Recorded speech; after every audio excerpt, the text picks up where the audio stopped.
अमित, लौट रहे हैं आपके पास क्योंकि इस बीच एक और बड़ी खबर अफगानिस्तान से, ये बहुत बड़ी खबर।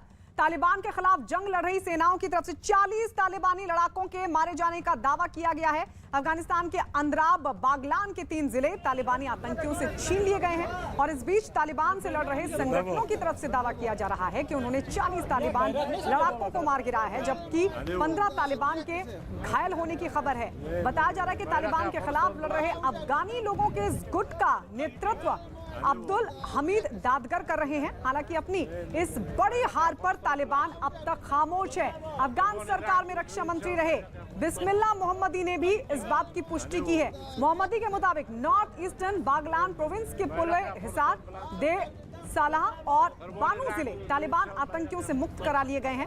इतना ही नहीं, तालिबानी आतंकियों के कब्जे से छुड़ाए गए जिलों में अफगानिस्तान का झंडा भी फहरा दिया गया है। यानी अफगानिस्तान पर पूरी तरह कब्जे में जुटे तालिबान के लिए पहला बड़ा झटका है। लेकिन इस पहले बड़े झटके के बाद क्या तालिबानियों को घुटने टेकने पर मजबूर होना पड़ेगा, ये सबसे बड़ा सवाल है, क्योंकि लगातार पूरे अफगानिस्तान पर कब्जा। लेकिन राहत की बात और बड़ी बात ये कि 3 जिले मुक्त करा लिए गए हैं और दावा ये भी किया जा रहा है कि 40 तालिबानी लड़ाकों को मार गिराया गया है।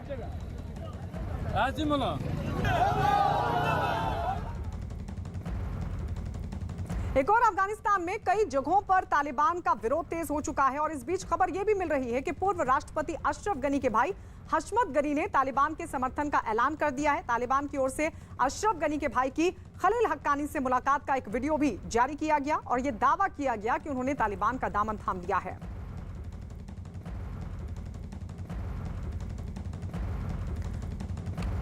अमित, लेकिन सवाल वही खड़ा होता है। एक तरफ नई सरकार के गठन की तैयारी चल रही है, दूसरी तरफ यह भी जानकारी कि उधर पंजशीर में कमांडोज को ट्रेनिंग दी जा रही है। ये कितनी बड़ी फौज तैयार की जा रही है और ये कितनी सक्षम होगी तालिबान से लोहा लेने में?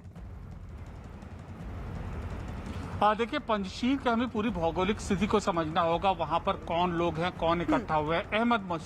अहमद शाह मसूद के बेटे हैं, 32 साल के हैं, वो कमांडर है। पहली बार तालिबान के पूरे कब्जे के बाद उन्होंने अपना वीडियो जारी किया था। दूसरी चीज, उनके साथ अमरुल्लाह सालेह पूर्व उपराष्ट्रपति जो है अफगानिस्तान के, वो वहां पर मौजूद हैं। तो इस वक्त पूरे तालिबान शासित अफगानिस्तान में कोई भी तालिबान शासन को चुनौती देता हुआ दिख रहा है तो ये दोनों ही दिख रहा है और ये दोनों अपने आप को अहमद शाह मसूद के वारिस बताते हैं। अहमद शाह मसूद वही थे जिन्होंने तालिबान को सबसे ज्यादा तगड़ी चुनौती दी थी। और अगर 20 साल पहले का मंजर याद हो, जिस वक्त तालिबान को हटाया गया था, उसके बाद जब नई सरकार वहां पर आई थी तालिबान को हटाने के बाद, तो अहमद शाह मसूद की फोटो पीछे रखी गई थी और उसके बाद नई सरकार उनको राष्ट्रनायक मानते हुए अपना काम शुरू किया था।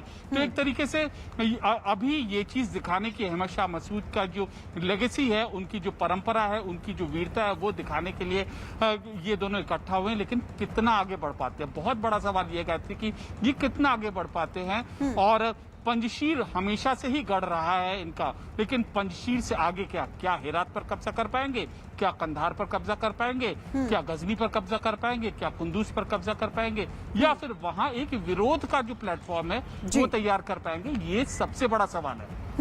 यानी क्या विदेशी मदद की जरूरत भी पड़ेगी